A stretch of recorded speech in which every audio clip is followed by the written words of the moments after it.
Good afternoon class. Economics start करनी। कल कहाँ तक पढ़ाए थे इकोनॉमिक्स? अर्थव्यवस्था के प्रकार।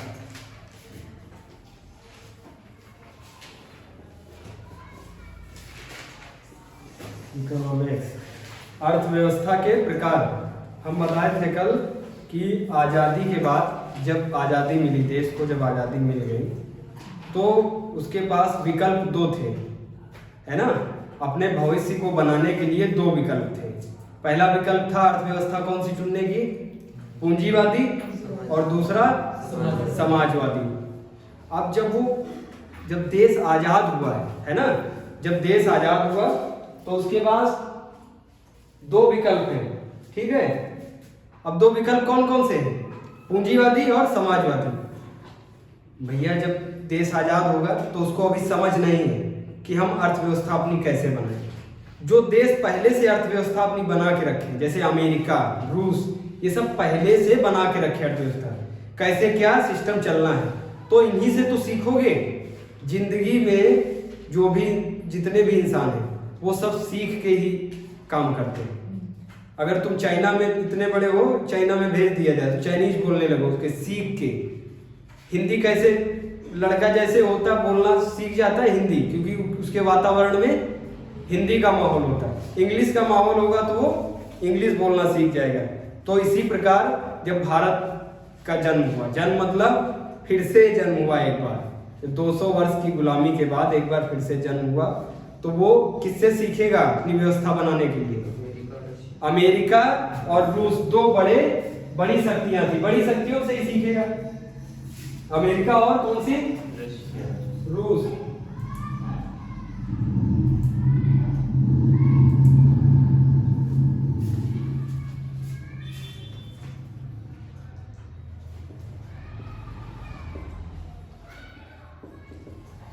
अर्थव्यवस्था के प्रकार। अब दो अर्थव्यवस्था इसके सामने थी, एक थी पूंजीवादी, कल लिखाए थे पूंजीवादी, और दूसरी थी समाजवादी।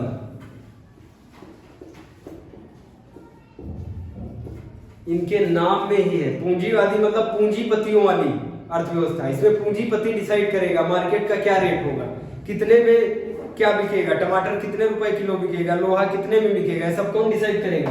पूंजीपति, अमीर लोग डिसाइड करेंगे। लेकिन यहाँ पे देखो समाजवादी, समाज कल्याण के लिए। ये समाज कल्याण कौन करता है? सरकार। यहाँ पे सरकार डिसाइड करेगी कि ये मार्कर कितने का बिकेगा, ठीक है। अगर उसका घाटा हो रहा है कंपनी वाले का तो उसको सब्सिडी दे देगी, लेकिन वो डिसाइड करेगी कि ये मार्कर कितने का बिकेगा।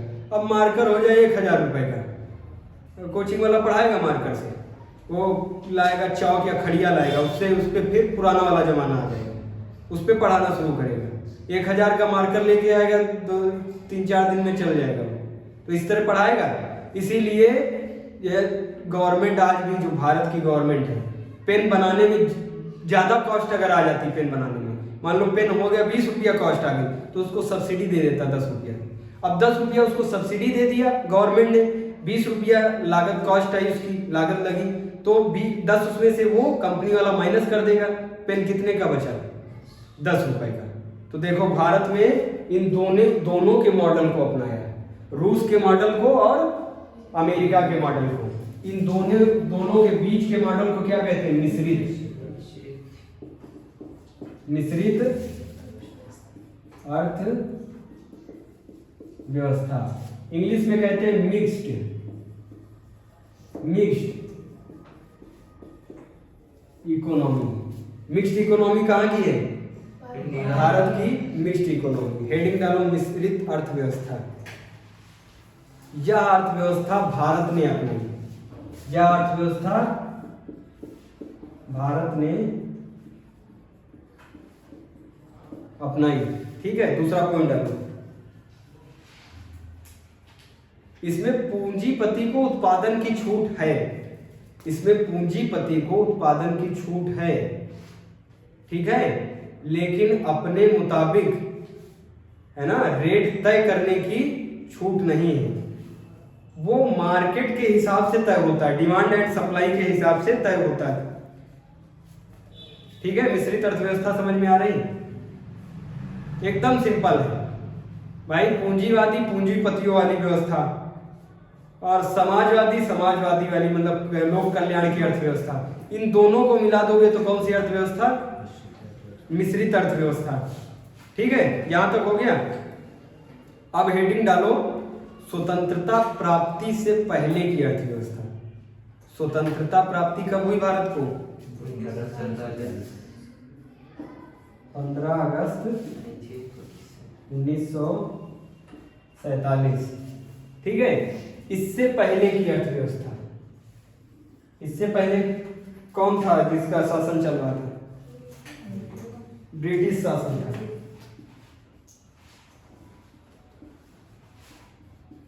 अब बताओ, ब्रिटिश शासन में जो ब्रिटिश लोग अर्थव्यवस्था बनाएंगे तो अपने लाभ के लिए बनाएंगे या भारत के लाभ के लिए बनाएंगे? अपने लाभ के लिए बनाएंगे।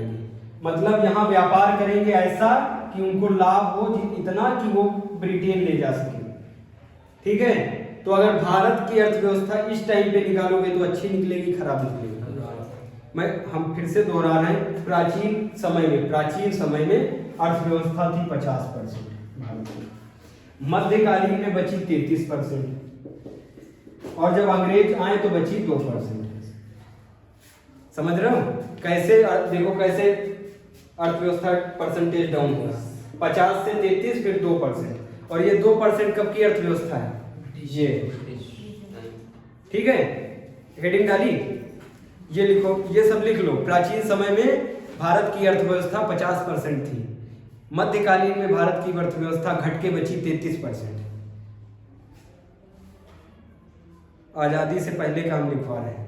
प्राचीन समय में हमारी अर्थव्यवस्था भारत की थी 50%, मध्यकालीन भारत में बची 33%, लेकिन ब्रिटिश शासन काल में बची 2%।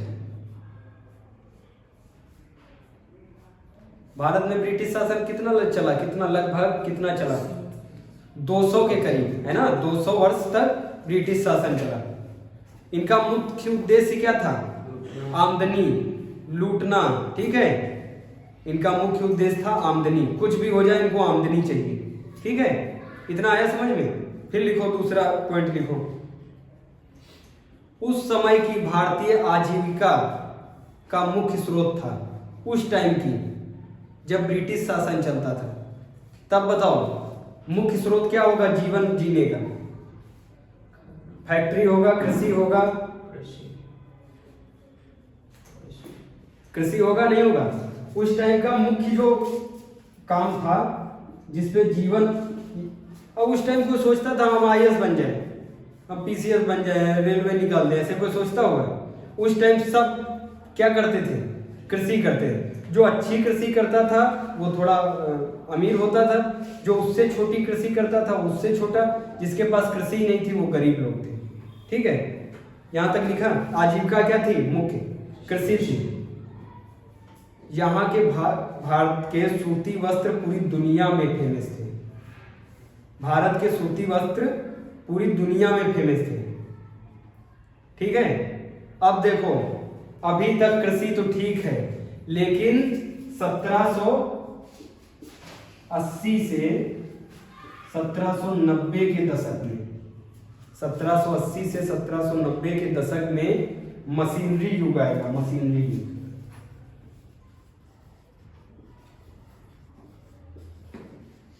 मशीनरी युग कहाँ आया? ब्रिटेन में।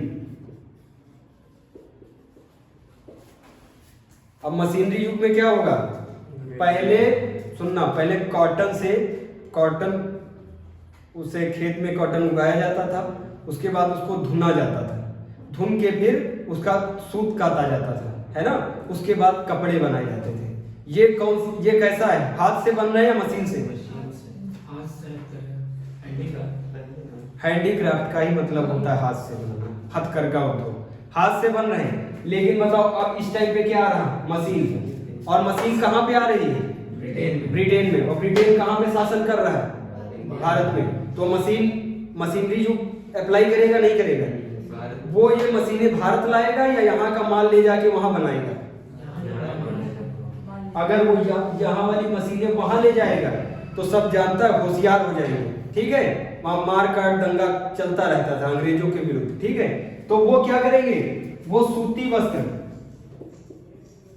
जो कॉटन है, ठीक है, वो भारत में कॉटन, पूरी दुनिया में सबसे फेमस कॉटन कहाँ का, भारत का। यहां भारत से कॉटन कहां ले जाएंगे, ब्रिटेन, और ब्रिटेन में क्या लगा है, मशीन लगी है, और मशीन से कपड़ा बनाएंगे। अब बताओ तुम स्वेटर जो बुनती है जो लेडीज होती है, सबसे खास बात पता है क्या है, अपने भारत की शिक्षा बहुत अच्छी, सब जो ये गवर्नमेंट स्कूल हैं, इस टाइम पे गवर्नमेंट स्कूल में सबसे ज्यादा सुविधाएं हैं। पढ़ने जाओ खाना फ्री, किताबें एनसीईआरटी फ्री, बैग फ्री, कपड़ा फ्री, और सब बढ़िया वाला खाना, ऐसा ऐसा खाना नहीं, बढ़िया काजू बादाम वाला सब मिलता है सरकारी स्कूल में। और जो वहाँ के टीचर हैं वो सीटेट और सुपर टेट निकाल के जाते हैं। सीटेट सुपर टेट वाले इंटेलिजेंट होते हैं, लेकिन जैसे उनकी ज्वाइनिंग हो जाती है उसके बाद जो लेडीज वर्क होती है, लेडीज जो इतना डिपार्टमेंट है, वो सब वहाँ पे अभी शादी नहीं हुई उनकी, और उनके लिए स्वेटर बुनती है, जिनकी अभी शादी भी नहीं हुई उनसे, और उनके लिए स्वेटर बुनती हैं बिना नाम का, ठीक है। और जो जेंट्स डिपार्टमेंट है उसका जैसे ही सिलेक्शन हो जाता है, सरकारी टीचर बन जाता है, वैसे वो ख्वाब देखता है होंडा सिटी और वरना का, है ना। और ये लोग केवल बच्चों को क्या काम करते हैं, केवल गेसने का काम करते हैं, ऐसे रोक के रखते हैं, कमरे में बंद रखते हैं, जैसे मुर्गियां बंद की जाती हैं, और उसी में छोड़ देते हैं एक साथ, उसी में लड़ो। इसीलिए भारत की शिक्षा पीछे जा रही है। अब बताओ इस टाइम पे जो गवर्नमेंट है वो इतना ज्यादा एजुकेशन को प्रमोट कर रही है जिसका कोई जवाब नहीं। अरे इतना तक कर दी है कि अगर तुम सरकारी स्कूल में पढ़ते हो तो अगर कोचिंग पढ़ते हो प्राइवेट तो उसका भी पैसा गवर्नमेंट देगी। अब बताओ इससे ज्यादा और क्या चाहिए। मतलब खाना फ्री, ड्रेस फ्री, किताब फ्री, पढ़ना फ्री। अगर पढ़ने जाओगे उसका भी अकाउंट में रुपया आता है। हर बच्चे का 600-700 रुपए पर मंथ आता है कि तुम पढ़ने जा रहे हो इसके लिए। अब बताओ गवर्नमेंट और क्या चाहिए गवर्नमेंट से। सब पगला गए, और ये जो टीचर है सब नाश करके रखे। एवं सही तरीका ये है कि वो कैमरा लगवाने चाहिए, जितना पैसा फूक रही सबकी सैलरी कम कर दे, 60 से 40 कर दे, और उसी 20,000 में सब कहीं कैमरा ठुकवा दे, और एक आयोग बनाए, प्राइवेट आयोग, सरकारी नहीं, सरकारी वाले सब हराम खोल दे, और उसके बाद एक प्राइवेट संस्था बनाए, वो केवल एलईडी पे देखे कौन सा टीचर पढ़ा रहा है कौन सा नहीं पढ़ा रहा है।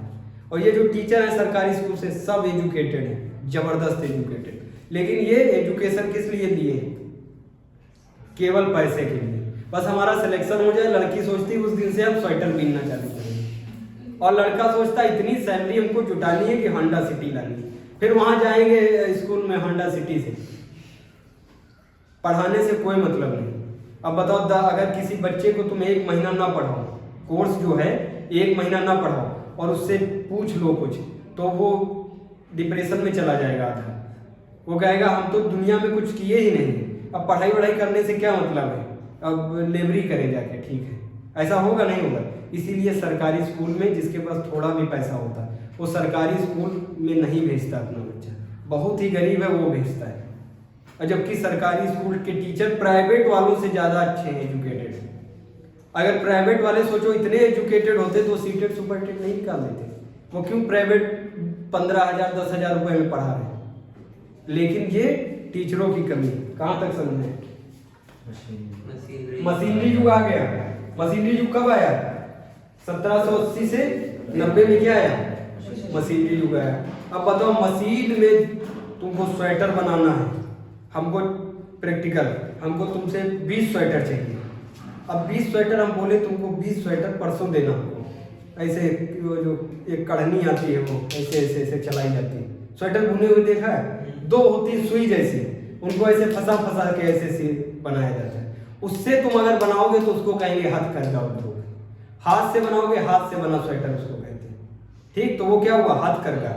अगर मशीन से बनाया जाए तो वो कौन सा स्वेटर होगा, मशीनी स्वेटर। ये जो हम पहने हैं ये मशीनी है या हाथ से बना हुआ है, मशीन से बना हुआ। देखो इसमें कहीं तुमको कुछ नजर आ रहा है, कहीं धागा वागा निकला, एकदम साफ है, ठीक है। अगर ये हाथ से बना होता तो इसमें इधर भी धागा निकला होता है, इधर पीछे भी सब धागे निकले होते हैं। समझ में आ रहा है? अब बताओ तुम ज्यादा किसको प्रिफर करोगे, मशीन वाले बने कपड़े को या हाथ से बने वाले कपड़े को? मशीन से। सबसे ज्यादा कपड़े, कम समय में ज्यादा कपड़े किस में बनेंगे, मशीन से या हाथ से? मशीन से बनेंगे। आप बताओ भैया, जब ज्यादा बनेंगे मशीन से तो कम रेट किसका होगा, हाथ वाले का या मशीन वाले का? मशीन। अरे भैया वो 4 दिन स्वेटर उसने बनाए तो 4 दिन की लेबरी कितनी हुई?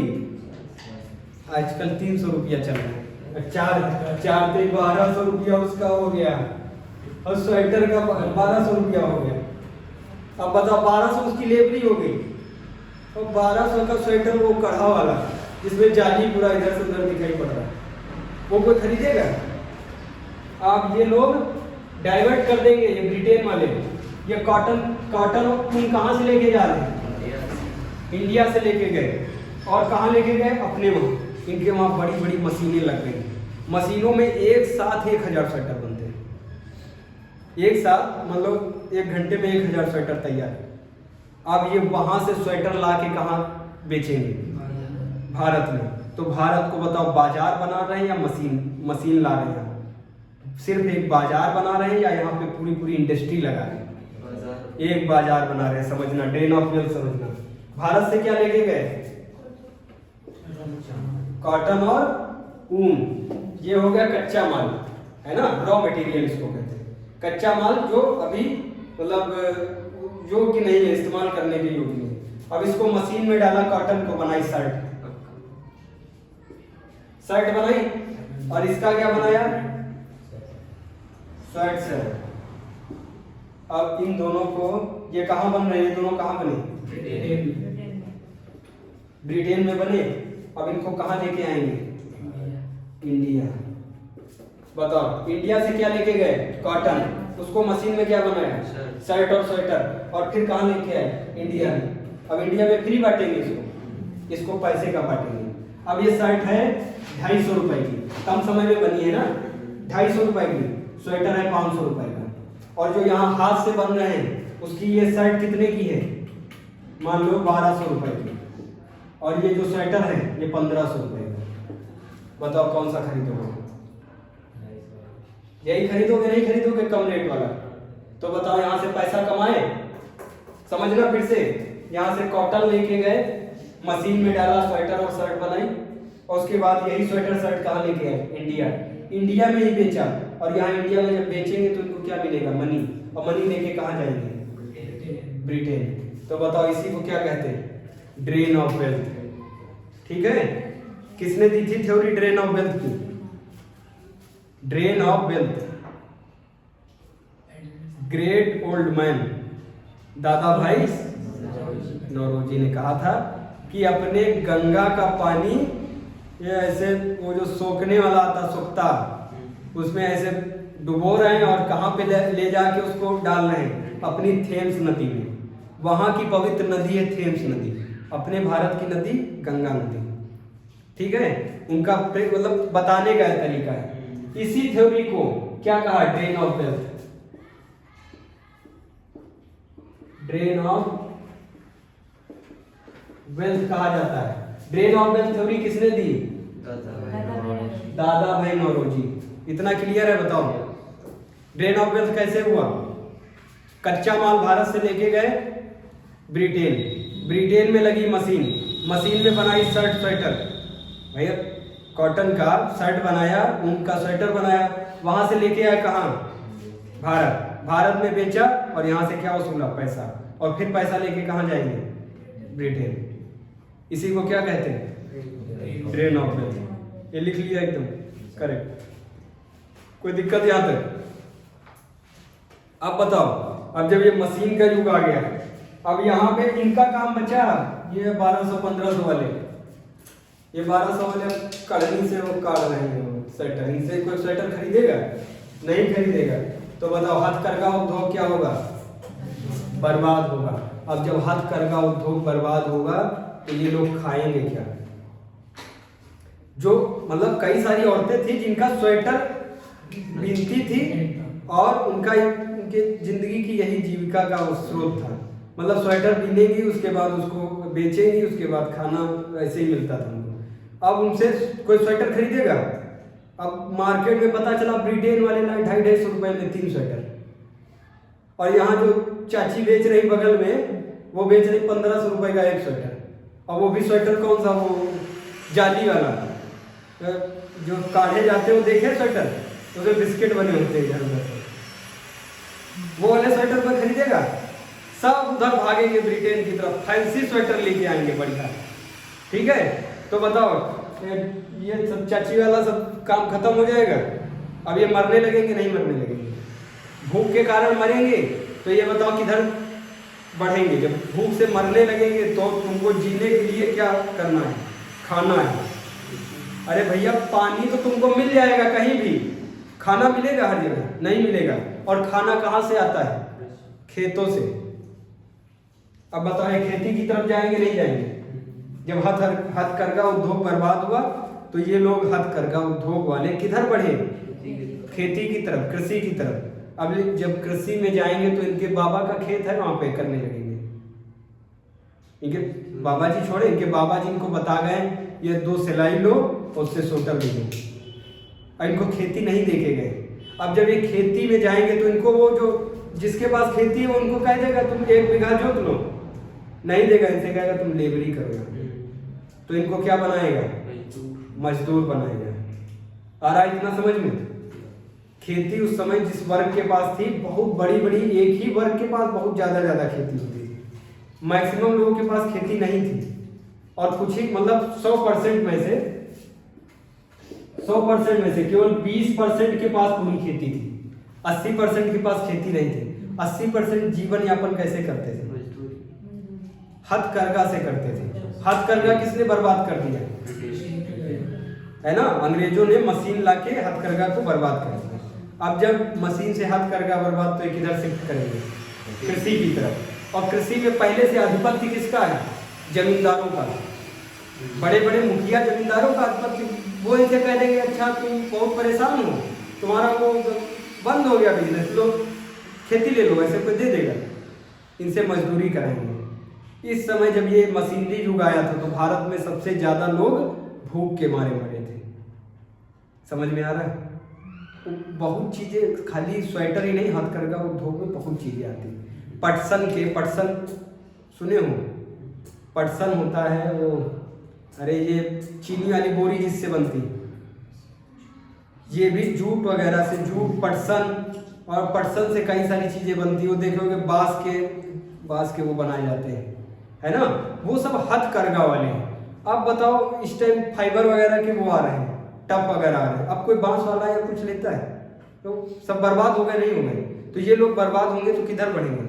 इतना इनके पास पैसा है कि ये भी एक इंडस्ट्री खड़ी कर दे, ये भी फैक्ट्री लगा दे।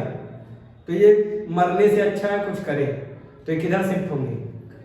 कृषि में मान लो एक जमींदार के पास पहुंच गए 10,000 लोग, कह रहे हमको वो दे दो, काम दे दो। 10,000 लोगों को काम देगा? वो कहेगा 500 लोगों का काम है। अब इसमें से बताओ 9,500 को काम नहीं मिला, इनके भूख भी लगी। अब ये क्या करेंगे? या तो ये जमींदार को ही मार के खा जाए, या तो ये 9,500 लोग आपस में एक दूसरे को खा जाए। तो ये लोग मर जाएंगे, नहीं मर जाएंगे? इसी समय सबसे ज्यादा मोर्टेलिटी रेट देखा गया था। ठीक है, अब देखो ये जो उद्योग हैं, पहला बृहद उद्योग सूती वस्त्र का उद्योग लगाया गया। यह कहाँ लगा? कलकत्ता के फोर्ट ग्लास्टर। हम उद्योग पढ़ा रहे हैं ना, तो उद्योग समझना। उद्योग इसी टाइम पे नोट कर लो, याद रखना।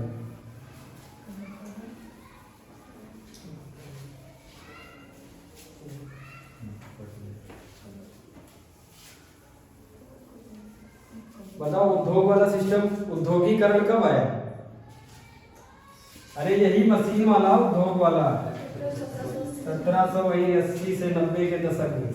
अब जब उद्योग आएगा तो ये स्टार्टिंग में उद्योग लगाएंगे भारत में? नहीं लगाएंगे। लेकिन कुछ समय बाद ये जब इनको ट्रांसपोर्ट महंगा पड़ेगा, ट्रांसपोर्ट महंगा पड़ेगा भाई, वहां बन रहा है फिर वहां से आ रहा है तो ट्रांसपोर्ट महंगा पड़ रहा है।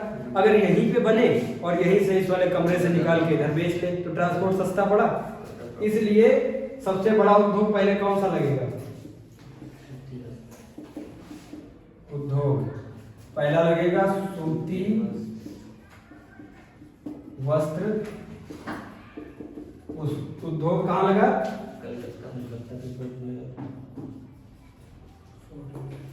कलकत्ता के फोर्ट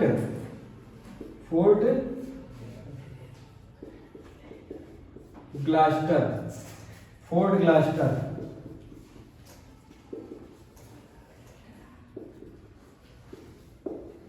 ग्लास्टर में कौन सा उद्योग लगा? सूती वस्त्र का। दूसरा उद्योग लिखो, इसका टाइम पीरियड दिया है। पहला बृहद उद्योग दिया हुआ है, अब लिखो 1832 में।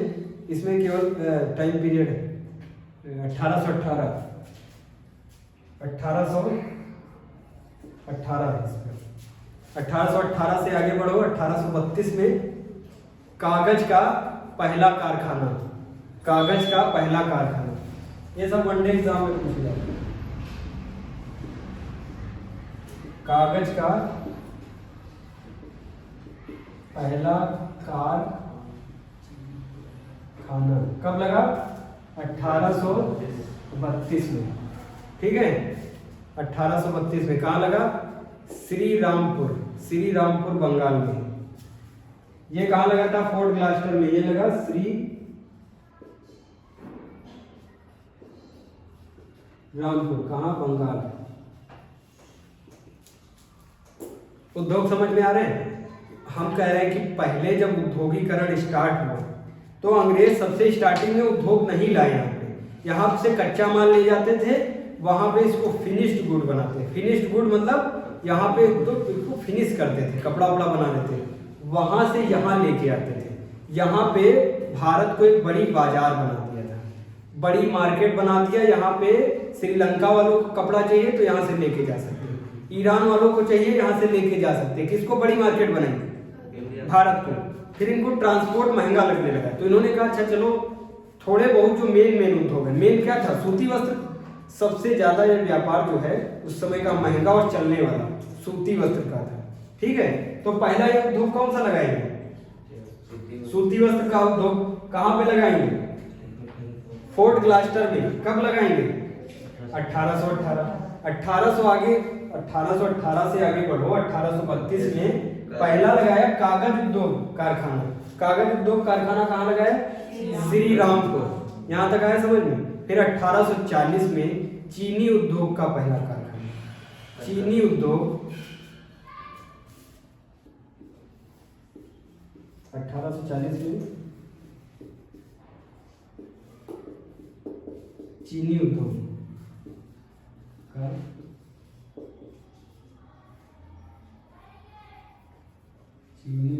का कारखाना लगाया। ठीक है, चीनी उद्योग का कारखाना लिखा तब 1840 में। ये लगाया बेतिया के बिहार में। बेतिया बिहार। कहाँ ये लगा? बेतिया एक जगह है बिहार में। इतना हुआ। फिर इसके आगे लिखो 1855 में जूट फैक्ट्री लगाई। 1855 में जूट फैक्ट्री सिरसा में, बंगाल के सिरसा में। यहां तक नोट कर लिया? रब कर दे इसको, नोट कर लो। दिख रहा है?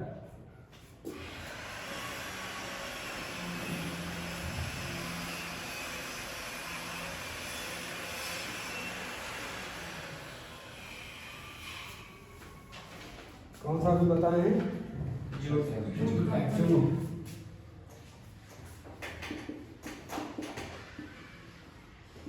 की फैक्ट्री लगाई। कहाँ? जूट सबसे ज्यादा कहाँ होता है? क्या होता है? सिरसा बंगाल में क्षेत्र है। अगर ऑप्शन में सिर्फ बंगाल आए तो वहां सिरसा ना ढूंढने लगेगा। बंगाल में ही सिरसा छपरा ये सब क्षेत्र है, या बंगाल में छपरा बिहार में, बंगाल में कौन सा क्षेत्र, सिरसा क्षेत्र है, ठीक है। अब लिखो 1876 ऊनी वस्त्र उद्योग, ये इंपॉर्टेंट है, यूपी में रहते हो, यूपी वाला क्वेश्चन है। 1800 कितना बताएं, 1876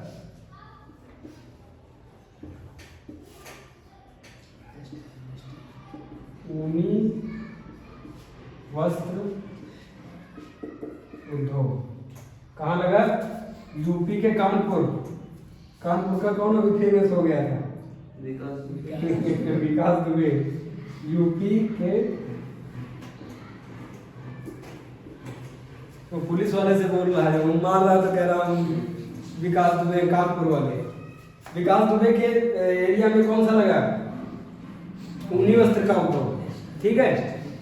अब लिखो 1902 में सीमेंट उद्योग, सीमेंट उद्योग 1902।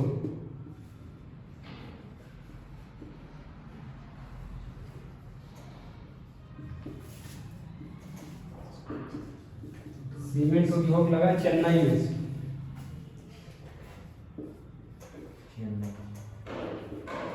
चेन्नई, ठीक है, इतना हो गया। फिर 1906 में लगा, 1906 में फर्टिलाइजर इंडस्ट्री, फर्टिलाइजर, इस पे स्टार वाला क्वेश्चन है, पूछा गया कई बार। फर्टिलाइजर इंडस्ट्री ये लगा रानीपेट, तमिलनाडु में है रानीपेट एक जगह, fertiliser industry 1906।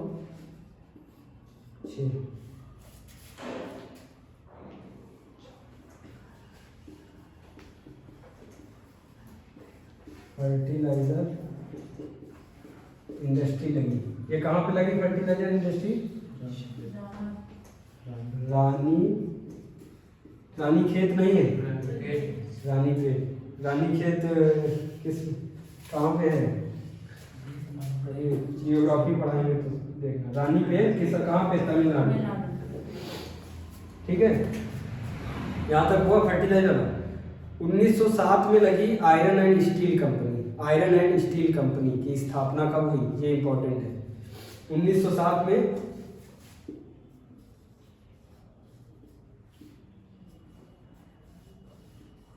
Iron and steel company, iron and steel company लगी, स्थापना कब हुई, 1907। 1932 में एयरलाइंस, इसका लोकेशन, ये लोकेशन ऐसे याद कर लो, आयरन एंड स्टील कंपनी, ये लोकेशन नहीं है, हम भूल गए लोकेशन, ठीक है। इसमें लिख लो 1932, देख लेना, उस पे नेट पे देख लेना यार, आयरन एंड स्टील कंपनी। 1932 में कौन सी वो एयरलाइंस लगाई, एयरलाइंस हुई, एयरलाइंस समझते हो ना, वो उड़ान विभाग यार, वो वाला एयरलाइंस की स्थापना, कौन सा था, ठीक है। एयरलाइंस की नींव पड़ी, ये नींव किसने डाली थी, टाटा एयरलाइंस, सबसे पहले टाटा एयरलाइंस द्वारा, लिख लो टाटा एयरलाइंस द्वारा, ठीक है। यहां तक आया समझ में, बताओ सबसे पहले कौन सी फैक्ट्री लगाई थी, सूती वस्त्र उद्योग 1818। फिर 1832 कौन सी, कागज उद्योग लगाया गया। 1840 चीनी उद्योग कहाँ लगा, बिहार में, बिहार की जगह बेतिया में। उसके बाद जूट फैक्ट्री, जूट फैक्ट्री कहाँ लगी, उसके बाद ऊनी वस्त्र उद्योग, उसके बाद सीमेंट उद्योग, फर्टिलाइजर उद्योग कहाँ लगा, और टाटा स्टील कंपनी की स्थापना कब हुई, और एयरलाइंस की नींव कब पड़ी, 1932। किसके द्वारा, यहाँ तक क्लियर है एकदम, कहीं पे कोई दिक्कत, रिपीट कर देना फिर से। ये जो इंडस्ट्रियल सेक्टर है, ये जो उद्योग वाला है, उद्योगीकरण, ये सबसे पहले स्टार्टिंग मशीनरी युग का कहाँ से हुआ? ब्रिटेन से। कब? 1780 से 90 के दशक में जब स्टार्टिंग हुई तो इन्होंने यहाँ पे इंडस्ट्री नहीं लगाई। जब इन्होंने इंडस्ट्री यहाँ पे नहीं लगाई तो अगर यहाँ पे इंडस्ट्री लगा देते तो लोगों को काम मिल जाता। हम कह रहे हथकरघा उद्योग बर्बाद भी हो गया था, तो इंडस्ट्री में उनको काम तो मिल जाता, जीवन तो उनका पार होता। तो यहाँ पे फैक्ट्री नहीं लगाए तो ये लोग जो हथकरघा वाले थे वो बर्बाद हो गए। ये बर्बाद होके किधर शिफ्ट हुए?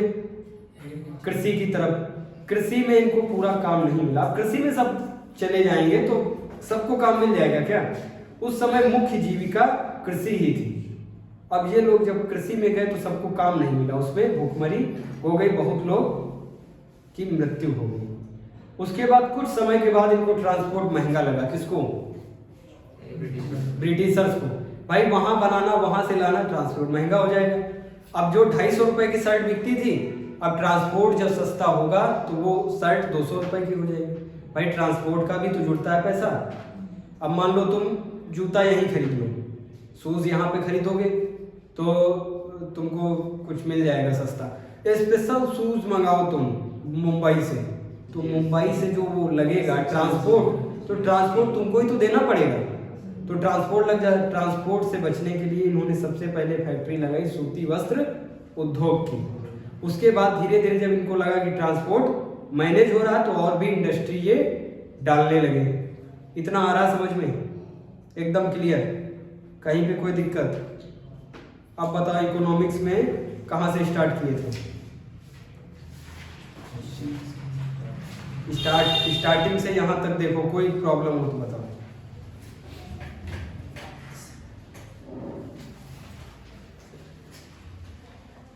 अच्छा बताओ, सबसे महंगा ट्रांसपोर्ट कौन सा होगा? एयर वाला है, और रेल वाला है, रोड वाला है, पानी वाला है। सबसे सस्ता कौन सा होगा? वाटरवेज। वाटरवेज क्यों सस्ता होगा? पानी के बहाव से पता चला पानी उधर ही बह रहा है तो मोटर बंद कर देंगे। अब तो बहती नाव जा रही है, उसमें कोई डीजल कुछ खर्चा हुआ नहीं हुआ। लेकिन रोड वाला जो है, रोड ऐसे ही बह के ट्रक चली जाएगी, उसमें डीजल पेट्रोल लगाना पड़ेगा। लेकिन जो एयरलाइंस वाला है, एयरलाइंस वाला बहुत महंगा होता है। एयरलाइंस में तुम अपने आप को ही एज्यूम करो, तुम एयरलाइंस में बैठते हो, किराया महंगा पड़ता है, या फिर रोड पे एयरलाइंस में। जहाज में बैठोगे और सस्ता पड़ेगा। जहाज वो वाला पानी वाला जहाज, ठीक है? ये समझ में आ रहा है? सबसे महंगा ट्रांसपोर्ट पूछा गया है। सबसे महंगा ट्रांसपोर्ट एयरवेज, उससे सस्ता उससे सस्ता ट्रेन तो बताए हैं। ट्रेन वाला कहाँ खा गए? ये थर्ड नंबर है। हाँ, ट्रेन वाला जो उससे बाद आएगा ट्रेन वाला, फिर रोड वाला, ठीक है? उसके बाद सबसे लास्ट में आएगा कौन सा? वाटर वाला। तो बताओ किससे जाना पसंद करोगे? बहुत समय लगेगा वाटर से जाने में, इसलिए लोगों का ख्वाब होता है कि किसमें बैठे? एयरलाइंस में, जल्दी पहुंच जाओगे। अब बताओ सबसे स्पीड में ट्रांसपोर्ट, स्पीड में तुमको पहुंचना है तो ट्रांसपोर्ट में सबसे ज्यादा स्पीड किसकी? एयरलाइंस। उससे कम ट्रेन, उससे कम, उससे कम, सबसे कम किसकी? वाटरवेज। यहाँ तक क्लियर है? ठीक है, अब आगे बताओ, कोई प्रॉब्लम यहाँ तक? किसी को कोई प्रॉब्लम? इकोनॉमिक्स एकदम यहाँ तक क्लियर है? ठीक है, नोट कर लो, ये जितना भी लिखा है ये सब नोट करो। ये हो गया नोट?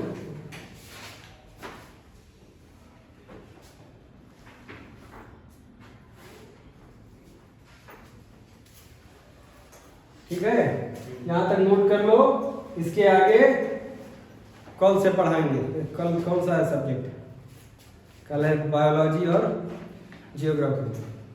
अगला हो, ये जो आएगा सिलेबस तुम्हारे हो सिलेबस में, तब पढ़ाया जाएगा, ठीक है? और ज़्यादा पढ़ लोगे, इससे ज़्यादा पढ़ा देंगे खोपड़िया से निकल जाएगा सब। तो इतनी आई भी ये तो याद करो तुम, ये सब ऊनी वस्त्र, सीमेंट, फर्टिलाइजर, आयरन, स्टील, ये सब एकदम रट्टा मार, रट्टा नहीं, एकदम याद कर लो सब, ठीक है। ये सब नोट डाउन कर लो। अगली क्लास कल वाली क्लास बायोलॉजी की होगी जबरदस्त, और उसके बाद जियोग्राफी की होगी। बायोलॉजी जियोग्राफी उसके और एक दिन बाद है। बायोलॉजी पॉलिटी जल्दी जल्दी खत्म कर देंगे, जिसमें जल्दी मैथ और रीजनिंग स्टार्ट करेंगे, ठीक है।